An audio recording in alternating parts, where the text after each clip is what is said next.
The West slavery part in Sudan started in 1983 to 2005. It was well organized.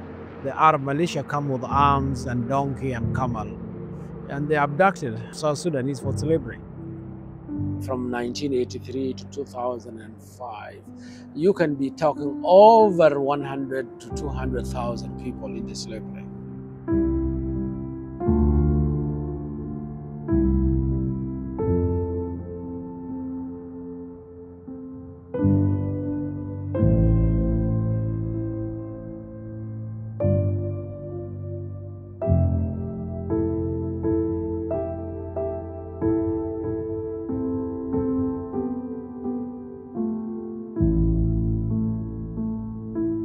Reports that came even from UN sources suggested that there were genocidal type situations, and that Christian communities in particular were targeted by the government in Khartoum. The government was an Islamic fundamentalist government waging openly jihad, and CSI felt that this should be a priority. So we simply went on actually several fact-finding visits throughout different parts of southern Sudan.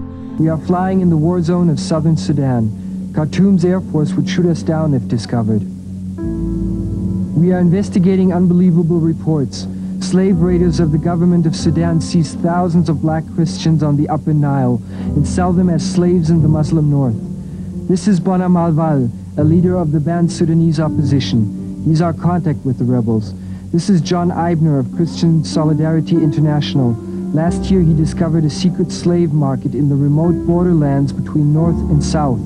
The pilot lands on the primitive bush strip, which is now in rebel hands.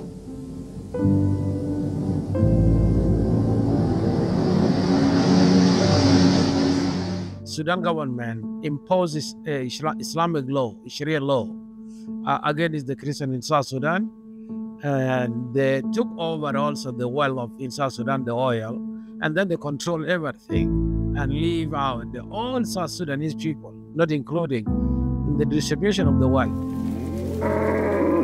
The civil war was related to slavery because the Sudanese government armed Arab militia, Muslim from the north, to come and raid and abduct people inside South Sudan. It was a strategy to fight the war. Even after the independence, the Arab masters and the Sudanese government, they didn't release the slave because they need them. The Sudanese government is in denial that there was no slavery in Sudan. So if they release them and they come out, the world see them.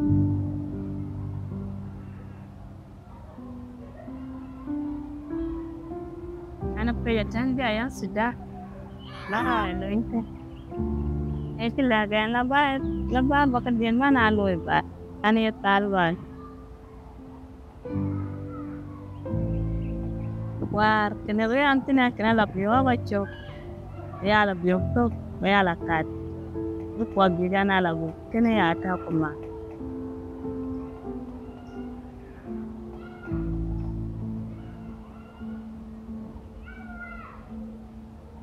ala biwa to tanin ko ya biwa tanin ad ba ditin ke biwa ba ina biwa ne da biwa ka wa biwa ka ba cái nó tạt tin ta rồi, mà này cái nào nào cũng là anh chắc coi lối, cái nhà lối vào Sudan là biểu qua đến cái này biểu.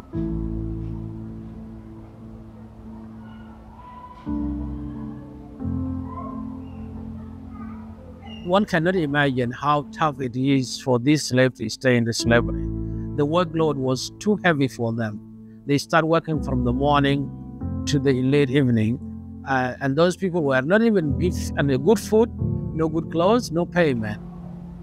When you are in slavery, the first thing your name is changed. You are given the Muslim name and Arab name. You are asked to be a Muslim and to pray and go to the mosque. They cannot resist that. They cannot refuse that. They will be killed. You know that education can open up the mind of someone and you can ask some question. The slaves come back from the slavery. They have zero education.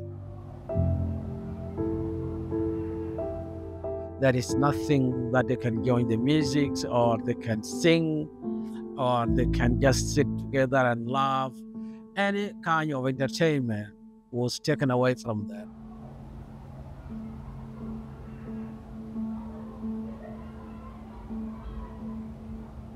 At the moment, no new slaves are taken.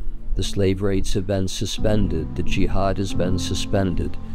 But those people who are enslaved, the women give birth. So many of these slaves now were not captured, but they were born into slavery.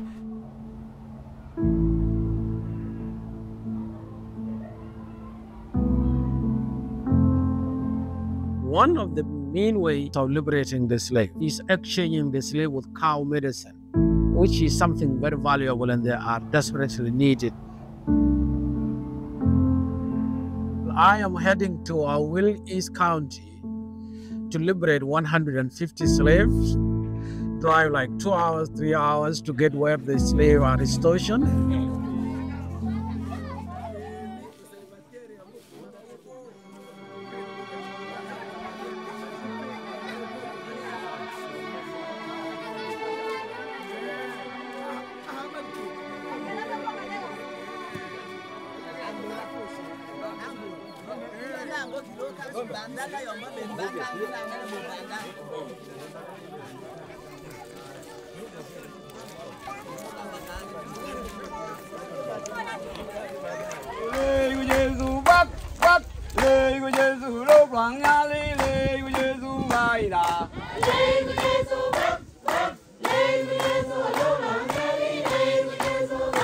When we liberate the slave and they come back, there is a community who accept them immediately, and they accept the full responsibility to help them to integrate into that community, and then help them also to go outside and looking for immediate family, and help them to give them piece of land, help them to give them farm, something that can help them to start a new life.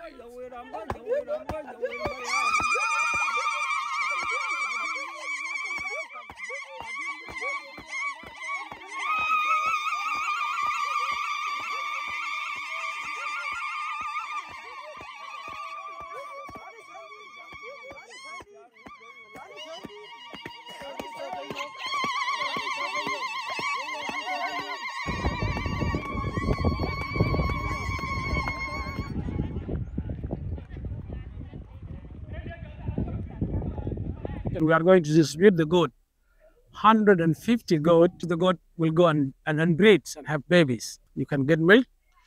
You can sell out the goats and get money. All of them are she-goats we are going to give away.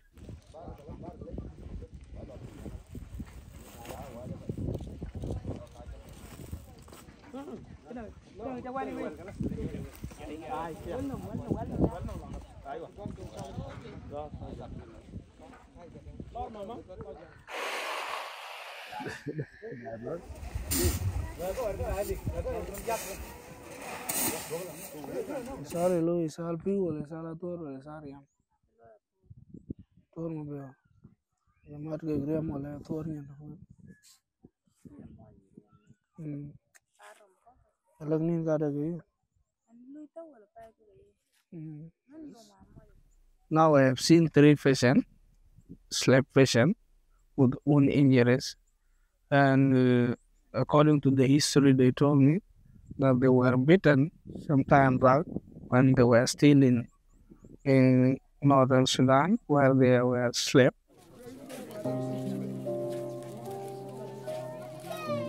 Alwad and her husband, they work in the farm together. She's the only one who is selling out the local wine. And that income, he tend them to buy goat. She has about 15 to 20 goat in her house. Coming back 4 years ago, and now having a house, having farm, having many goats, having 2 children, I think it's a successful history. Akwe is a very hard-working young man. She has a very nice house. He has a very good farm. He has a family, 3 children, and then also he has goats. Akwe is doing a business of charcoal, generating employment by giving local people, creating job for them in circle business. He's just helping the others, not only him and his family.